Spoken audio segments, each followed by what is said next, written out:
Hi there, welcome to another battle report. This is a 2,000 point Kings of War game. I'm playing my dwarves, and I'm playing against my good friend Justin and his Brotherhood list. Justin's a pretty uh, well-known Bretonnian player in the southern region of the United States. He's won several GTs. Great guy, lots of fun to play with, really pretty army, so it's nice to get a chance to throw some dice with him today. Anyway, here's my army. You can see it from a distance. I've got some ironclad. You'll also notice there's a flame cannon back there and a couple of organ cannons. I've got a troop of Berserker Bark Riders and a regiment of Berserker Bark Riders. The troop of Berserker Bark Riders have haste, and the regiment has strength. The Earth Elementals, got a horde of shield breakers there. They've got Blessing of the Gods. They're elite. Here's my heroes. You've got a standard bearer with the breath weapon. You've got a king with the blade of slashing. You've got a stone priest with bane chant and the scrying gem. You've got a berserker brock lord with the beast slayer blade, and he's mounted obviously on a brock. And then you've got the greater earth elemental. That's my list. About 13 drops plus the scrying gem. So you rolled for scenario. Oh wait, his list. What am I thinking? Here's his list. He's got two regiments of knights. One of them has strength. The other one, the one across from the forest in the middle there, has pathfinder. He's got a hero up and a pegasus. He's got two units of Elaine archers. One of them is there that you see in this picture. A unit of mounted sergeants that's also in this picture. And that little unit of archers sort of tucked behind there in the back ranks, that's that elite Robin Hood unit, basically. Then he's got a horde of peasants with swords, apparently, or with something. Anyway, they don't have any. The whichever peasant group has no waver point and just a high nerve. That's what those guys are. And he's got a fallen beast of the fallen behind them. He's got a hero up on a mount with a beast slayer blade back there. He's got a couple of trebuchets, and there's his other group of archers. We rolled scenario, and we came out with kill and pillage. So there are 6 objectives on the table. Most of them are basically in our deployment zones, except for one, which is in that forest in the center. He's got one behind that hill, one on the opposite side, and then the one in the center. Yeah, so I rolled my scrying gem for deployment. He only had to deploy 2, but that did put me a couple of units ahead on deployment. And that was his deployment. Here's mine. This is my Berserker Bark Riders on the left, sort of just threatening that whole flank. They're backed up by the king on the large beast. I've got a organ cannon there on the hill. My elementals hold my center as usual, and they either hold the center or they hold a non-refused flank, one of the two. And another organ cannon threatening the other side of the forest. My ironclad horde backed up by a couple of breath weapons. The Brock Lord all the way over on the right because I wanted to go get those war machines. And then, really foolishly, I put my shield breakers over on the far right because there is an objective behind that wall, and I want them to go take and hold it. Probably a mistake. I should have left them in the battle and just won through kill points and then went out and grabbed objective points as I could later on. There's my Lord, my Brock Lord, or my Brock Riders right there. I get the first turn, and I decided to take the first turn. So I push those guys up just to kind of threaten the whole area his cavalry can move through. I'm just out of his charge range. My little troop is in charge because they've got haste, so he's either going to have to commit or back up, one of the two. If he commits, I get at least one of those units in, and that's good because the other one can then go do what he wants to do. Anyway, good for me. I've got an organ cannon up on the hill, just kind of hanging out, and my other stuff sort of advances and shuffles around a little bit. And there's some more shuffling. I'm going to use that tower to anchor my right-hand flank. You see my Brock Lord moving up to try to get into position to charge that war machine, and my shield breaker is moving up towards the objective you can't see behind that wall. And that's just the bird's eye view of what he wants to go kill. I took some shots at his Robin Hood group that vanguarded up into the forest, and did a wound. And they have stealthy, and I was rolling I shot both organ guns at him, and I think I got a couple of hits and one wound.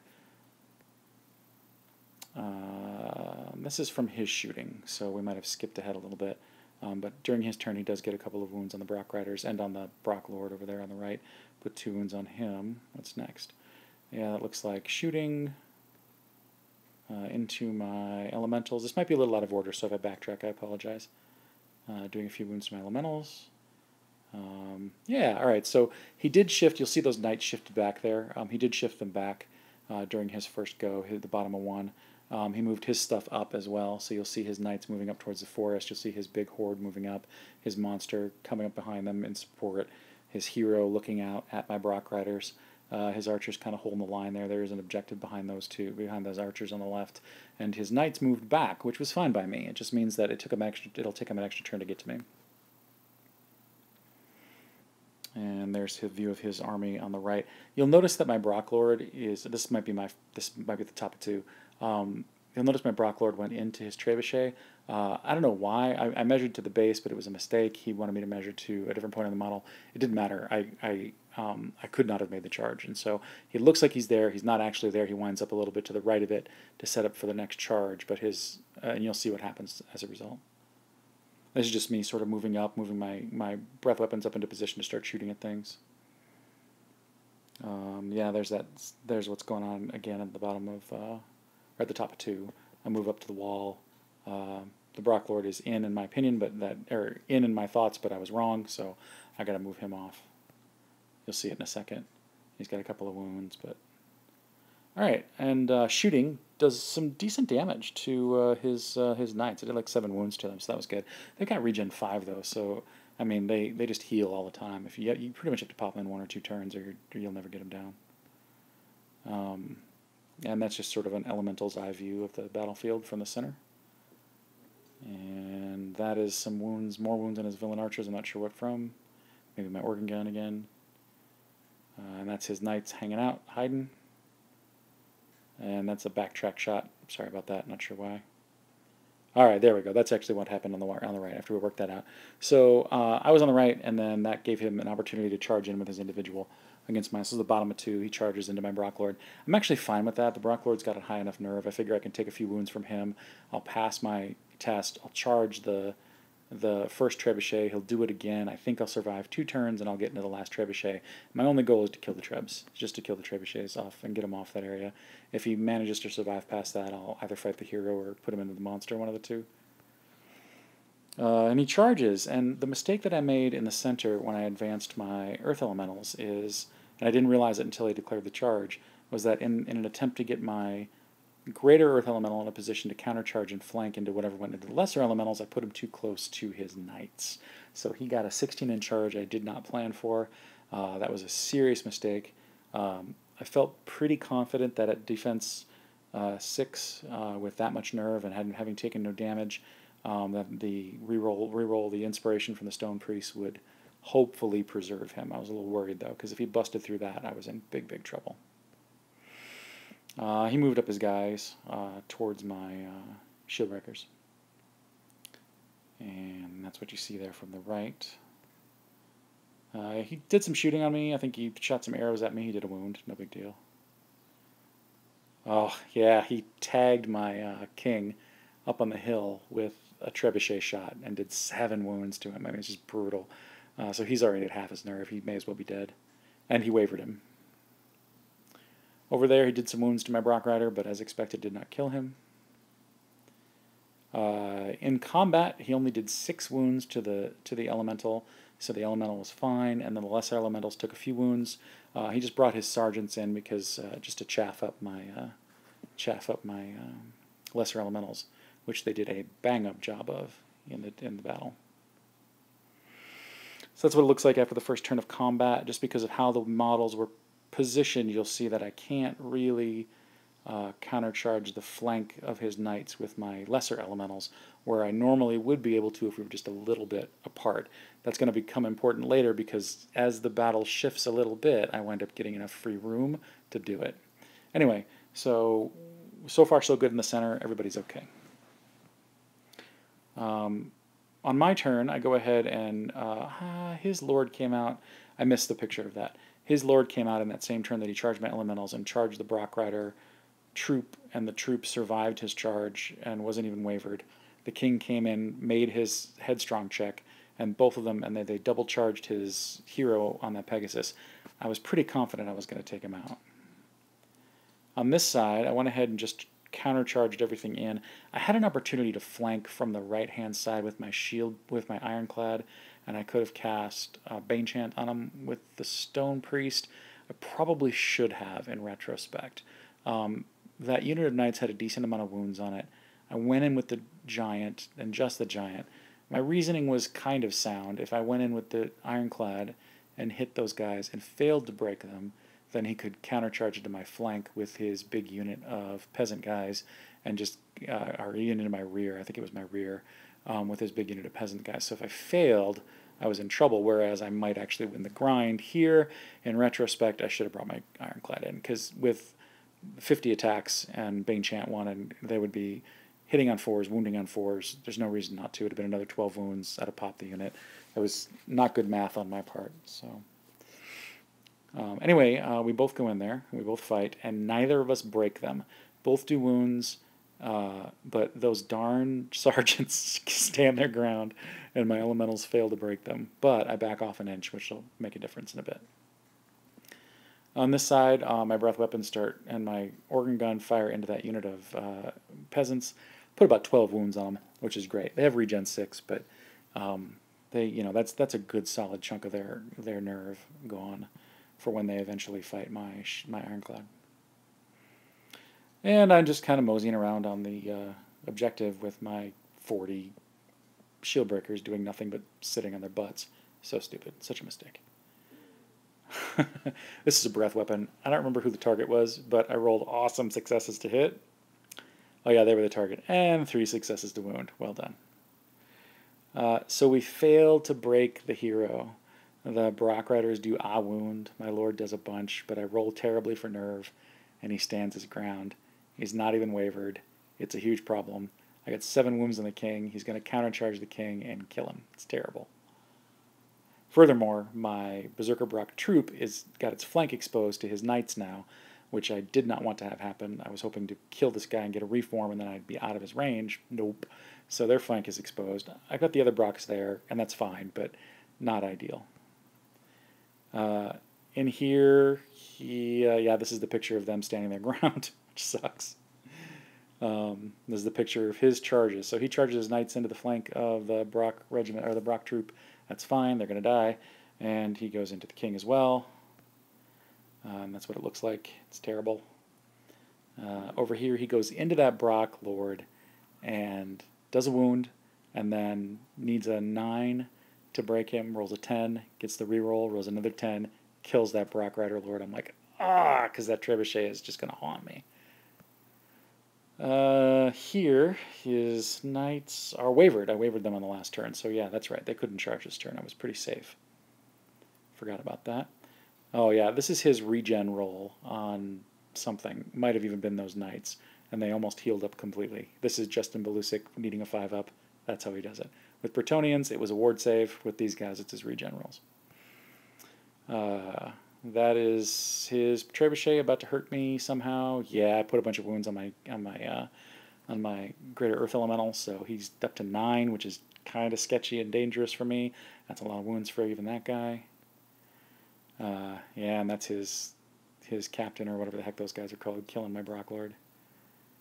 And he kills my king, and of course kills the Brock Riders, leaving me a very nice charge into his front. Like, he figured he'd survive it. I thought I'd take him out. We'll see what happens next turn. So there we are. And this is me trying to make those guys effective, moving them over. My logic being that I get 200 points for sitting on the objective. I get more points if I kill those guys and get that objective. This is where his lord winds up. He's going to charge and kill that organ cannon and threaten that particular objective. This is a problem. You'll see my elementals. This must be my charge. Yeah, that's right. My Brocks have charged into the knights up above. You can just see the last rank of them. And then my elementals had enough room to pivot and charge the flank of his knights. I also put the giant into the front of his knights since they healed almost all their wounds. I needed to break them that turn.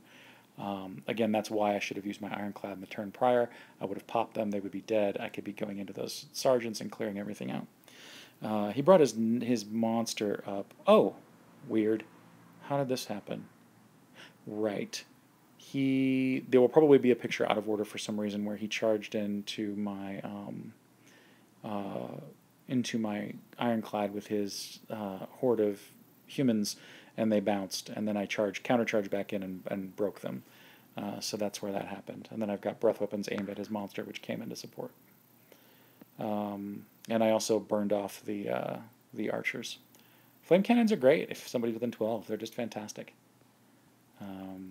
And then we destroyed those guys in the middle, killed those knights. I went ahead and overran a little bit with my giant, and then reformed to face those bloody sergeants that will not die. And in a single turn, Berserker Brock Troop with strength popped those knights. Rolled really well to hit, and of course, with +2 to wound and vicious, it works out really well. Strength plus Thunderous Charge is great. So that was my big upset of the game, was popping those guys in a single turn. So that's what the field looked like at, I don't know, probably around about turn 5. Don't look at the turn counter on the actual app that I use. It's not accurate. I wasn't advancing it correctly during the game. So I got a hero over there on the right. I've got my guys holding an objective. Things are looking pretty good, but they're still a little bit grim. Like, we have one more turn where I could be in very real trouble. This was a turn that really helped me out. But his captain is up there. He's going to take out the organ cannon, and then he's going to threaten both my elementals and my giant, both of whom are very wounded right now, both of whom are vulnerable to even a single turn of that guy coming in at crushing 3, or crushing 2 and Thunderous Charge 1, whatever, crushing 3, and taking him out. So it's actually still kind of a sketchy, dangerous place.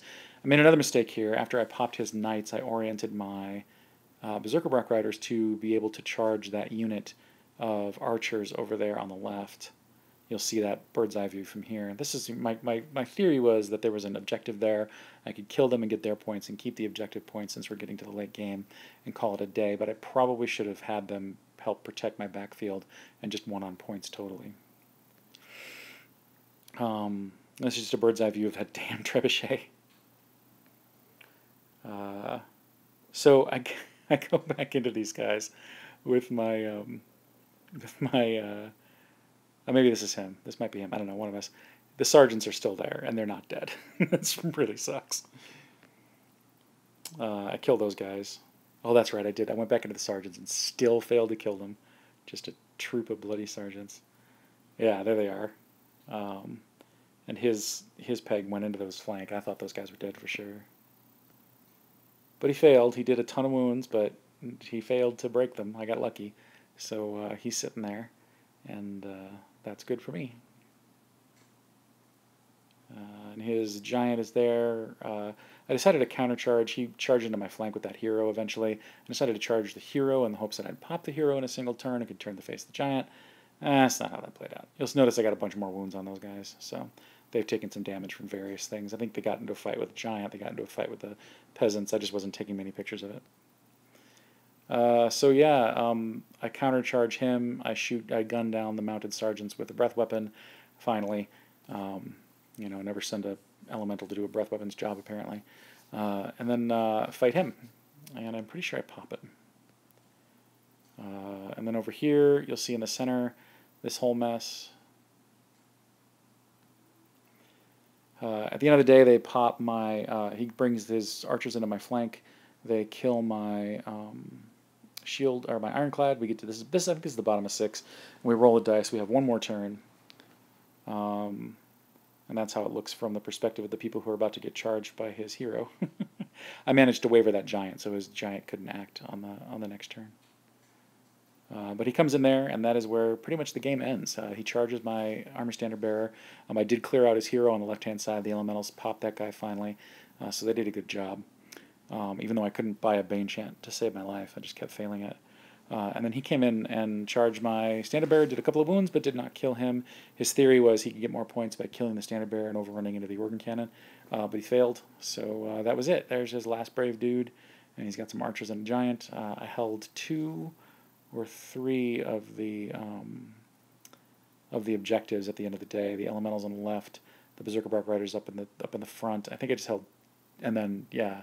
Oh, I reformed on the right. I reformed the shield breakers on the right. You didn't see it. I didn't get a picture of it. But they reformed to be within 3 inches of that thing on the right because they were going to do no good over there. And I got those points as well. And there's another picture of the end of the game. So that's it. That was my first run with this particular list And I think it's a pretty good list. I keep debating between 2 flame cannons and 1 organ cannon, or 2 organ cannons and 1 flame cannon. It just depends on my opponent. I made several mistakes in the game. Dice were kind of were swashing back and forth between him and me, so it really wasn't a dice thing. He got good rolls in the beginning, I got good rolls towards the end, so that helped a lot. Um, I did well with my elementals for the most part, and I got to tell you, if you've got an inch between a horde of large infantry and the opposing unit, you can always 90-degree turn them to the right or the left and countercharge something else. So if you want to build a battle line based on that concept, you can sometimes surprise some people. When I flipped those earth elementals and charged and flanked his knights that were in the center, that really turned the game for me because he couldn't stop it at 36 attacks, and I'm fairly certain I got a Bane Chant off on him as well, so they were crushing too. So that's just a huge devastating move. For dwarfs, those guys are the mid to short range mobile unit, elementals and elemental giants. Uh, if you're careful about where you place them and you move right, and you can use surge to get into flanks, you can do all kinds of crazy stuff with them. You can use them to get to move to take out things that get behind your lines, and opponents have to be really careful around them because they're very flexible. You can be pretty creative with how you move them. My hordes did okay. I'm going to probably stop using them and start switching to some regiments. I keep being told by really good players that that's the way to go after a while. I love the horde of ironclad, and I love a horde of shield breakers. They look brilliant, but I think it's time to start looking at alternatives like a couple of regiments of Iron Guard, etc., etc., just to give me a couple more units to play with and some more options on the field. I might even take some Iron Guard units with great weapons instead of shields, because 5 up defense, 3 up to hit, crushing strength 1 is pretty great. I had a great time playing Justin. It's always a great time playing with him. You can never you expect the unexpected. The guy's got the weirdest dice luck in the game I've ever played. If he needs a 5, he gets 10 of them. It's crazy. But he's also just excellent at playing, and positioning his guys and taking advantage of mistakes. So if I can beat Justin, I feel really good about it. I think this might be the second time I've ever beat him. So shout out to him. Great player, great game, and I hope to hear from you all soon.